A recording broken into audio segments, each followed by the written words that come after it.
नमस्ते दोस्तों। आज हम एक बहुत ही फैसिनेटिंग सफ़र पर निकलने वाले हैं।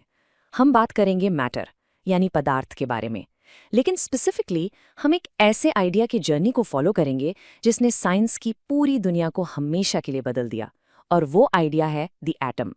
तो चलिए शुरू करते हैं एक बहुत ही बेसिक सवाल से। जरा सोचिए, ये दुनिया आखिर किस चीज से बनी है? ये टेबल, ये हवा, आप और मैं, आखिर हम सब बने किस चीज से हैं? ये एक ऐसा सवाल है जो इंसान हजारों सालों से पूछता आ रहा है। इस सवाल का जवाब ढूंढने के लिए हमारा सफर कुछ ऐसा रहेगा। पहले हम देखेंगे एक एंशिएंट क्वेश्चन, फिर हम समझेंगे टू फाउंडेशनल लॉज जिन्होंने केमिस्ट्री को एक नई दिशा दी। उसके बाद हम मिलेंगे डाल्टन्स एटॉमिक थ्योरी से, और finally we'll be putting it all together to see कि ये सब कैसे कनेक्ट होता है। ओके, तो शुरू करते हैं हमारे पहले स्टॉप से, एन एंशिएंट क्वेश्चन। यहाँ हम देखेंगे कि एटम का आइडिया किसी फैंसी लैब में नहीं बल्कि फिलोसोफर्स के दिमाग में शुरू हुआ था और फिर वहाँ से साइंस तक पहुँचा। Now this is incredible. सोचो, एक ही टाइम पर दुनिया के दो अलग अलग कोनों में लोग बिल्कुल एक जैसी चीज सोच रहे थे।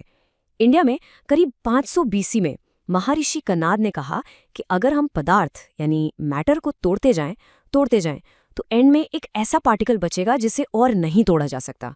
उन्होंने इसे नाम दिया परमाणु। और लगभग उसी टाइम ग्रीस में एक फिलोसोफर डेमोक्रिटस ने भी सेम टू सेम यही बात कही और उन पार्टिकल्स को नाम दिया एटम्स, जिसका ग्रीक में मतलब ही होता है इनडिविजिबल या अनकटेबल। लेकिन यहाँ एक छोटा सा प्रॉब्लम था। ये सब आखिर में आए सिर्फ फिलोसॉफिकल आइडियाज थे। इस स्लाइड पर टाइम गैप को देखिए। 500 बीसी से सीधा 18th सेंचुरी, यानी लगभग 2000 साल तक इन आइडियाज को प्रूव करने के लिए कोई रियल एक्सपेरिमेंटल वर्क हुआ ही नहीं। ये बस एक सोच थी, एक ब्रिलियंट सोच, पर फिर भी बस एक सोच। और यहाँ से कहानी में एक नया मोड़ आता है। Welcome to our next section, to foundational laws. यहाँ से चीजें बदलना शुरू होती हैं, क्योंकि अब स्टेज पर आते हैं एक्सपेरिमेंट्स, और इसका क्रेडिट जाता है एक बहुत बड़े साइंटिस्ट को, एंटोइन लवॉइजियर, जिन्होंने, आप कह सकते हैं, मॉडर्न केमिस्ट्री की नींव रखी। तो लवॉइसियर और उनके जैसे दूसरे साइंटिस्ट्स ने बहुत ही फंडामेंटल सवाल पूछने शुरू किए। फॉर एग्जाम्पल, ये सवाल, what happens to mass when a chemical reaction takes place? इसका मतलब ये है कि जब दो चीजें केमिकली रिएक्ट करके कुछ नया बनाती हैं तो उनके टोटल वेट यानी मास का क्या होता है? क्या वो बढ़ता है, घटता है या सेम रहता है? इसका जवाब पाने के लिए एक बहुत ही क्लेवर और सिंपल सा एक्सपेरिमेंट डिजाइन किया गया। उन्होंने एक सील्ड फ्लास्क लिया, उसके अंदर दो अलग अलग सॉल्यूशंस, मान लीजिए X और Y, ऐसे रखे कि वो पहले मिक्स ना हो। फिर उस बंद फ्लास्क को वे किया, मतलब उसका वजन नापा।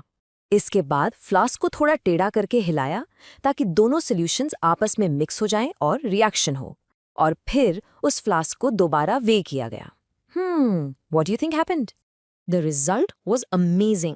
जो इनिशियल मास था, एक रिएक्शन के बाद फाइनल मास भी बिल्कुल उतना ही निकला, एग्जैक्टली द सेम। वजन में 1 ग्राम का भी फर्क नहीं आया। रिएक्शन से पहले जितना टोटल मास था, रिएक्शन के बाद भी ठीक उतना ही मास था। और इस सिंपल से एक्सपेरिमेंट से नेचर का एक फंडामेंटल रूल सामने आया। इसे कहते हैं the law of conservation of मास। और इसका मतलब बहुत सिंपल है, मास can neither be created not destroyed in a chemical reaction. यानी एक केमिकल रिएक्शन में मास ना तो बनता है और ना ही खत्म होता है, वो बस अपना फॉर्म बदलता है। That's it. Okay, so that was law number 1। फिर साइंटिस्ट ने एक और अजीब सा पैटर्न नोटिस किया। जैसे आप पानी को ही ले लीजिए, यानी H2O। उन्होंने देखा कि पानी हमेशा 1 पार्ट हाइड्रोजन और 8 पार्ट्स ऑक्सीजन बाय मास के फिक्स रेशियो में ही कंबाइन होके बनता है। हमेशा। आप पानी चाहे नदी से लो, समंदर से लो, बारिश से लो या लैब में बनाओ, ये मास का रेशियो हमेशा 1:8 ही रहेगा, बिल्कुल एक फिक्स रेसिपी की तरह। और इस ऑब्जर्वेशन से निकला हमारा दूसरा नियम, जिसे प्रूस्ट ने स्टेट किया था, the law of constant proportions. ये लॉ कहता है कि in a chemical substance the elements are always present in definite proportions by mass. जैसे पानी का रेशियो फिक्स्ड है, वैसे ही हर कंपाउंड का फिक्स्ड है। फॉर इंस्टेंस, अमोनिया में नाइट्रोजन और हाइड्रोजन का मास रेशियो हमेशा 14:3 ही रहता है, फिक्स्ड। तो अब देखिए, हमारे पास 2 सॉलिड एक्सपेरिमेंटल लॉज हैं, लॉ ऑफ कंजर्वेशन ऑफ मास और लॉ ऑफ कांस्टेंट प्रोपोर्शंस। लेकिन इनका उस पुराने एंशिएंट आइडिया ऑफ एटम से क्या लेना देना था? Well, this is where the hero of our story enters, John Dalton. He was the genius who finally connected all the dots. Dalton की स्टोरी बाय द वे बहुत ही inspiring है। वो एक गरीब वीवर यानी बुनकर के बेटे थे। सोच सकते हैं उन्होंने सिर्फ 12 साल की उम्र में पढ़ाना शुरू कर दिया था। एंड देन इन 1808 उन्होंने अपनी वर्ल्ड फेमस एटॉमिक थ्योरी पेश की, जो मैटर की स्टडी में एक जबरदस्त टर्निंग पॉइंट साबित हुई। तो डाल्टन ने क्या किया? उन्होंने बेसिकली उस पुराने फिलोसॉफिकल एटम के आइडिया को उठाया और इन नए एक्सपेरिमेंटल लॉज के बेसिस पर उसे एक प्रॉपर साइंटिफिक थ्योरी बना दिया। उनके मेन पॉइंट्स यानी पोस्टुलेट्स ये थे। नंबर 1, हर चीज़ बहुत ही छोटे पार्टिकल से बनी है जिसे एटम्स कहते हैं। Okay, simple. Number 2, atoms indivisible हैं, यानी उन्हें तोड़ा नहीं जा सकता और उन्हें ना क्रिएट किया जा सकता है ना डिस्ट्रॉय। नंबर 3, एक एलिमेंट के सारे एटम्स बिल्कुल एक जैसे होते हैं, उनका मास, उनकी प्रॉपर्टीज सब कुछ आइडेंटिकल होता है, बट अलग अलग एलिमेंट्स के एटम्स अलग अलग होते हैं। उनका नेक्स्ट पॉइंट था कि एटम्स हमेशा स्मॉल होल नंबर रेशियोज में कंबाइन होकर कंपाउंड्स बनाते हैं। और लास्ट बट नॉट लीस्ट, किसी भी कंपाउंड में एटम्स का रिलेटिव नंबर और उनके काइंड्स यानी वो किस टाइप के हैं हमेशा कांस्टेंट रहते हैं। चलिए अब सबको एक साथ जोड़ते हैं। The real genius of Dalton's theory was not just the postulates themselves. उसकी असली ब्रिलियंस इस बात में थी कि इस थ्योरी ने उन दोनों लॉज को परफेक्टली एक्सप्लेन कर दिया जिनके बारे में हमने अभी बात की थी। उनका सेकंड पोस्टुलेट याद है कि atoms can not be created और destroyed in a chemical reaction. Well, ये पोस्टुलेट सीधे सीधे law of conservation of mass को एक्सप्लेन करता है।